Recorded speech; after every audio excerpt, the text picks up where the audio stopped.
মেয়েটা কিরে শ্রাবণ? বাবা আমরা বিয়ে করছি, খুব ভালো একটা মেয়ে বাবা, দেখে পুরো পুরো বাড়িটাকে খুব সুন্দর সাজায় গুছায় রাখতে পারবো। তুই জানিস তোর বাবা একটু রাখি, সব ঠিক হয়ে যাবে। মা সব ছেড়ে চলে এসেছে, আপনারাই আমার পরিবার, আমাকে আপন করে নেবেন না? এত তেল? 100 বার বলছি আমার বাসায় রান্নায় এত তেল দেওয়া যাবে না। এই রেহানা, এত তেল দিয়ে রাখছো কেন? বাবা বাবা তুমি খামাখাতে চিল্লাইতেছো কেন? মা তো প্রতিদিন রান্না এর থেকেও বেশি তেল ইউজ করে বাবা। চুপ কর। বাবা আমি আপনাকে অন্য কিছু রান্না করে দিই। আমার জমি দেরি আছে তো, আবার রান্না করতে তেল মশলা লাগবে না। একটা বেকার ছেলের হাত ধরে পলায় আসছে। তুমি কিন্তু যাও তো, তুমি যতক্ষণ থাকবা ততক্ষণ আমার মন মেজাজ ভালো হবে না। যাও। কারণটা কি শুধু ওইটুকুই? আরে ওসব কিছু না, ধরো তুমি আজকে রান্না করছো, সেটা নিয়ে তেল বেশি হয়েছে, এটা নিয়ে বাবা তোমার সাথে চিল্লাচিল্লি করছে, এমন আমি জানি। তো কোনো সমস্যা নেই। তুমি সত্যি সত্যি একটা চাকরি দিবা নিব।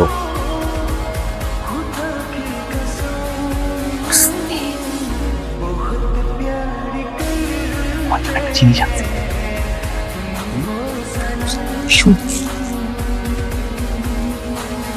বাবা যদি ঘুম থেকে উঠে যায়? বাবা নাক ডেকে ঘুমাইতেছে, ওকে গ্যারান্টি দিচ্ছি বাবা সকালের আগে চোখটা পর্যন্ত খুলবে না। তুমি যদি এখন বাবার মাথায় গিয়ে পানিও ঢেলে দাও। রেহানা,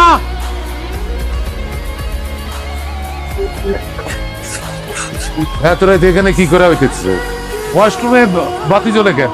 বা আমি গেছি নিজের ঘরে বাথরুম নাই? অ্যাটাচ বাথরুম তো আছে। বাইরেরটা ভিতরেরটা, সরি বাবা আউলে ফেলছি। বাতি জ্বলে যায়, এটার জন্য বিল আসে না? কারো কোনো দায়িত্ব কোন আছে? দাঁড়াইছো কেন? যাও ঘরে যাও। গেছে তোর বাবা গেছে, আয়।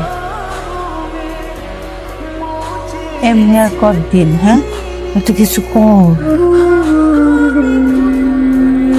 এত টাকা আমি কোথা পাবো?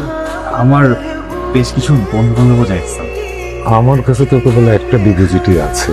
আমি ভাবছিলাম সেখান থেকে কিছু টাকা সোমার বিয়েতে খরচ করব, বাকি টাকা তুই যদি এখানে থেকে ব্যবসা পাতে কিছু করিস।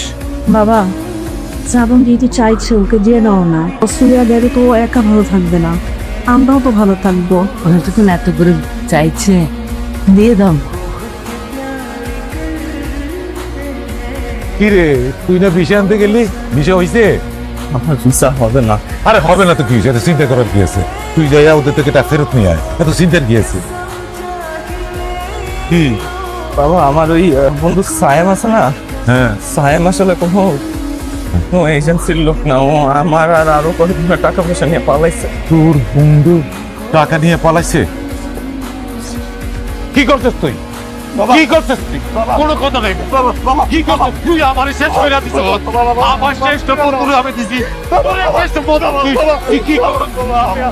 ওর মুখ আমি দেখতে চাই না। আরে ওর যদি আত্মসম্মান বোধ থাকতো, বাসায় আসার আগে গাড়ির নিচে পড়ে মারা যেত। এমন ছেলে আল্লাহ যেন কারো ঘরে না দেয়। তোমার আম্মু বাসায় আছেন, একটু ডাকা যাবে? আমি সাথে করে নিয়ে এসেছি। Thank you so much aunty, এটা আমার প্রথম মেকআপ। বাবা আসবো? জন্য একটা পাঞ্জাবি কিনেছি, আমার প্রথম ইনকাম দিয়ে। পুরো মার্কেট করে সাদা রঙের একটা পাঞ্জাবি কিনেছি, আপনি পরলে খুব খুশি হবেন। বাবা যাত্রা দেয়া কাপড় আমি পরি না। পাঞ্জাবিটা এখানে রেখে দিলাম, আপনি পরলে খুব খুশি হবেন।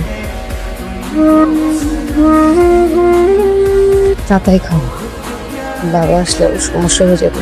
শুনো, যতই রাগ করো, এই বাবাই আমার ছোটবেলাতে পরবর্তী। আমার বাসাটা কি মুসাফির কেনা হয়ে গেল নাকি? তুমি চলো ঘরে চলো, অনেক রাত হয়েছে, একটু আসছে, চলে যাবে। তুমি তো মনে করছো আমি কিছু বুঝি না? ওদের রোজ আসে, আমি ঠিকই টের পাই। বাবা আপনি রাগ করেন না, শ্রাবণের পর থেকে আমি ভালো চাচ্ছি। চুপ! দিনের পর দিন আমরা ধোকা দিছে। আমি মরে গেলে তুই শান্তি পাবি? পায়ের উপর পা তুলে বোন হইয়া সুখে বসবাস করবি, তাই না? আমি এগুলো কিছুই চাই নাই বাবা, তোমাকে ছাড়া থাকতে পারি না, মারে ছাড়া থাকতে পারি না, দেখে একটু আসি প্রতিদিন। তুমি কি জানো প্রতিদিন তোমার রুমের সামনে গিয়ে তোমার মুখটা একবার হলেও দেখে আসি প্রতি রাতে? পুরো আমি যেদিন বাড়ি থেকে বাইর করে দেই সেদিন স্পষ্ট বলছি, আমার অনুমতি ছাড়া তুই এই বাড়ির চৌকাট মারাবি না। আমি কি পাপ করছি? তোর মতো অপদার্থ সন্তানের পাপ করছি। বাবা তুমি তো শান্তি হও। চুপ! তোর সব এক। তুই বাইরে যা বলছি, যাবি নাকি আমি যাব? আমি বাইরে যাবো। বাবা বাবা বসো বসো বাবা বসো।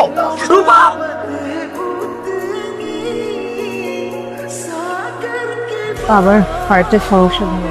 বল এসব কিছু আমার জন্য হয়েছে। আমি যদি আজকে বাসায় না যাইতাম বাবা এরকম আমার সাথে এরকম কেন হইতেছে তুমি আমার বুঝাও। চুপ করো।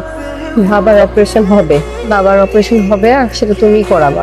থেকে পাবো আমি এই টাকা না একটা রাতে কিচ্ছু না কোথেকে দিব এত টাকা কিভাবে আসবো এত টাকা। শ্রাবণ যেভাবেই হোক, যত কষ্টই হোক, বাবার অপারেশন টাকা জোগাড় করতেই হবে। বুঝছো তুমি? বুঝছো? ডাক্তার বলছে বাবার যে হার্টের সমস্যা সেটা সে আগের থেকে জানতো, তোমাদের কাউকে জানতে দেয়নি। সে একা একা সহ্য করেছে। কেন জানতে দেয়নি জানো? তোমাদের জন্য জমানো সঞ্চয় যাতে এক পয়সা খরচ না হয়, তাই সে কাউকে জানতে দেয়নি। এই টাকা আমি নষ্ট করছি এই টাকা আমি জানি তুমি পারবা। হ্যালো শ্রাবণ, ডাক্তারের সাথে কথা বলছি। তোর বাবার অপারেশনের জন্য 7 লাখ টাকার মতো লাগবে, তারপর ওনারা অপারেশন শুরু করবেন। হ্যালো শ্রাবণ, তুই আমার কথা শুনছিস? এই শ্রাবণ ওর কি হয়েছে আমার? দুইটা কিডনি নষ্ট হয়ে গেছে, ইমার্জেন্সি একটা কিডনি ট্রান্সপ্লান্ট করতে হবে। হ্যাঁ, লোকটা পাগলের মতো কিডনি খুঁজতেছিল, কাজটা করে নিস। আমি দেবো কিনে। তো মাথা ঠিক আছে? তুই কিডনি দিবি মানে কি? তোর ফ্যামিলি যদি এটা জানে আমার কি হবো বুঝতেছস? দোস্ত একটা কিডনি নিয়েও মানুষ বাঁচে দোস্ত। আমার বাবা আমার ছোটবেলা থেকে বড় করেনি, আমি আমার বাবার জন্য এতটুকু করতে পারবো না? ইমোশন আর বাস্তবতা এক জিনিস না। এগুলো রাখ। দেখুন শ্রাবণ সাহেব, এখনো সময় আছে, ভেবে দেখুন। এতে আপনার একটা বড় ক্ষতি হবারও কিন্তু সম্ভাবনা আছে। আমি যে ডিসিশন নিয়েছি আমি সব জ্ঞানী আছি। আপনি প্লিজ অপারেশনের ব্যবস্থাটা করেন, টাকা আমরা জোগাড় করে ফেলবো। আমি সবকিছু বুঝতে পারছি, আসলে আমার নিজের কাছেও খারাপ লাগছে, কিন্তু অ্যাকাউন্টে টাকা জমা না করলে আসলে আমরা কিছুই করতে পারবো না। যত দ্রুত সম্ভব টাকার ব্যবস্থা করুন, কারণ পেশেন্টের অবস্থা কিন্তু খুব ক্রিটিক্যাল। আমি টাকা জমা দিয়ে দিচ্ছি। ওকে,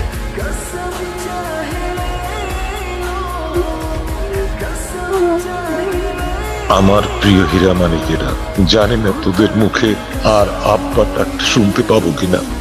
খুব ইচ্ছে ছিল আপনাকে দেখার, যে আমার ছেলেকে কিডনি দিচ্ছে। ডাক্তার বললেন আপনি যেন কি বলতে চাচ্ছেন আমাকে, কি বলুন? আমি আপনার ছেলেকে দিব অবশ্যই।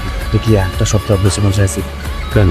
আমার বাবার হার্টের অপারেশন, তো বাবার এই অবস্থায় যদি বাবা আমাকে এভাবে দেখে না, বাবা না সহ্য করতে পারবে না। তাই তো বলছিলাম যে বাবার অপারেশন হয়ে যায় তারপর। ঠিক আছে,